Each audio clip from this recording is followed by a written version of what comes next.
नमस्कार। पिछली बार हमने कर्मयोग और सांख्य योग दोनों पर बात की थी। जी हाँ, जहाँ भगवान कृष्ण ने अर्जुन को कहा कि फल की इच्छा किए बिना अपना कर्म करो, अपना कर्तव्य निभाओ। हाँ, लेकिन साथ ही उन्होंने ज्ञान और स्थिर बुद्धि की बहुत प्रशंसा भी की, मतलब उसे बहुत ऊंचा बताया। बिल्कुल, समत्व बुद्धि को योग कहा। तो अब जाहिर है अर्जुन के मन में एक सवाल उठा, एक उलझन पैदा हुई कि अगर ज्ञान ही कर्म से इतना बेहतर है, इतना श्रेष्ठ है, तो फिर भगवान मुझे मतलब अर्जुन को इस युद्ध जैसे भयानक काम में क्यों लगा रहे हैं? सही सवाल है। आज इसी उलझन को थोड़ा और समझते हैं। देखिए, अर्जुन यहाँ एक बहुत अहम मोड़ पर खड़े हैं। पिछला अध्याय सुनकर उन्हें दो रास्ते दिखे, कर्म का और ज्ञान का। हाँ, पर अब वो सिर्फ रास्ते नहीं जानना चाहते, वो स्पष्टता चाहते हैं। वो चाहते हैं कि भगवान निश्चित रूप से बताएं कि उन दोनों में से एक कौन सा रास्ता है जो उनके लिए सबसे अच्छा है, उनके परम कल्याण यानी श्रेय के लिए। अच्छा, तो बस यहीं से अध्याय 3 शुरू होता है। जी हाँ, बिल्कुल इसी सवाल तो से। अर्जुन पूछते क्या है श्री कृष्ण से? चलिए पहले संस्कृत श्लोक सुनते हैं। जी। पहला श्लोक है अर्जुन उवाच ज्यायसी चेत कर्मणस्ते मता बुद्धिर जनार्दन तत्किम कर्मणि घोरे माम नियोजयसी केशवा।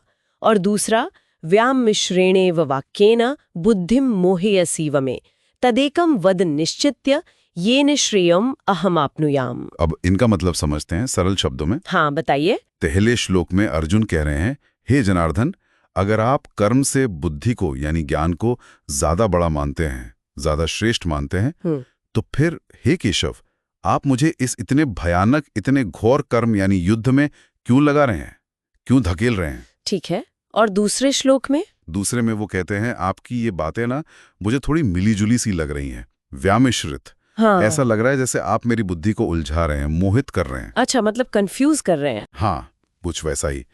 इसलिए वो कहते हैं, आप कृपा करके किसी एक बात को पक्का करके बताइए, निश्चित करके कहिए, जिससे मैं अपना परम कल्याण, अपना श्रेय पा सकूं। तो अर्जुन की दुविधा एकदम साफ है। उन्हें लग रहा है कि ज्ञान वाला रास्ता शायद ज्यादा अच्छा है, तो फिर ये मारकाट, ये हिंसा वाला कर्म क्यों? हाँ, और उन्हें लग रहा है कि भगवान की बातें थोड़ी उलझी हुई हैं, व्याम श्रीरेण एव वाक्यन। हाँ, विरोधाभासी सी। जी, एक तरफ तो आप कह रहे हो कि बुद्धि स्थिर रखो, समता में रहो, ज्ञान प्राप्त करो, और दूसरी तरफ कह रहे हो उठो और युद्ध करो, जो कि बहुत ही भयानक कर्म है। तो वो बस एक स्पष्टता चाहते हैं, कोई भ्रम नहीं। बिल्कुल, बुद्धिम मोहयसी वमे, मेरी बुद्धि को मोहित मत करो, और वो एक निश्चित रास्ता तत् एकम वद निश्चित्य जानना चाहते हैं, जिससे उनका परम कल्याण हो सके, श्रेय। जी। और ये सवाल बहुत महत्वपूर्ण है। ये सिर्फ आप कह सकते हैं युद्ध से बचने का कोई बहाना नहीं है। हाँ, ये नहीं कि बस लड़ना नहीं चाहता इसलिए पूछ रहा हूँ। नहीं, वो सच में आत्मज्ञान के रास्ते पर हैं और समझना चाहते हैं कि सबसे पक्का, सबसे निश्चित मार्ग कौन सा है जिससे उनका भला हो, परम कल्याण हो। और ये स्थिति तो अगर देखें तो आज भी कई बार हमारे सामने आती है, नहीं? बिल्कुल आती है। जब हमें लगता है कि हमें कोई ऊंची बात, कोई आदर्श समझ आ गया है, लेकिन हमारी जिम्मेदारियां, हमारी दुनियादारी या हमारा कर्तव्य कुछ और ही करने को कह रहा होता है। हाँ, मन में एक संघर्ष चलता है कि क्या करें, आदर्श पर चलें या जो करना जरूरी है वो करें। सही कहा। ये संघर्ष ही कर्म और ज्ञान के बीच संतुलन का है। और अर्जुन का ये सवाल कर्म योग की आगे की पूरी चर्चा के लिए एक मंच तैयार करता है। अच्छा। कि भाई, ज्ञान और कर्म विरोधी नहीं है।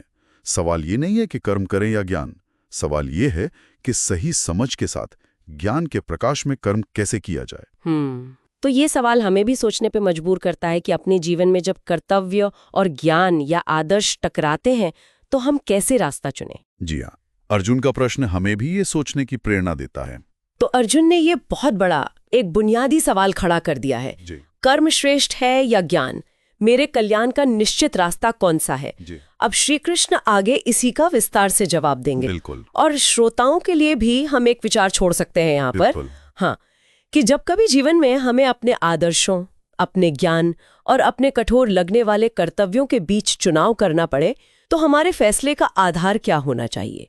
असली श्रेय, वास्तविक कल्याण किस चीज में है, सिर्फ आदर्शों पर टिके रहने में या कर्तव्य निभाने में, या फिर इन दोनों का कोई सही संतुलन खोजने में? जी बिल्कुल, ये सोचने वाली बात है। इस गहरी चर्चा को हम अगले अंक में जारी रखेंगे। आपको ये बातचीत कैसी लगी? आपके मन में क्या विचार आए?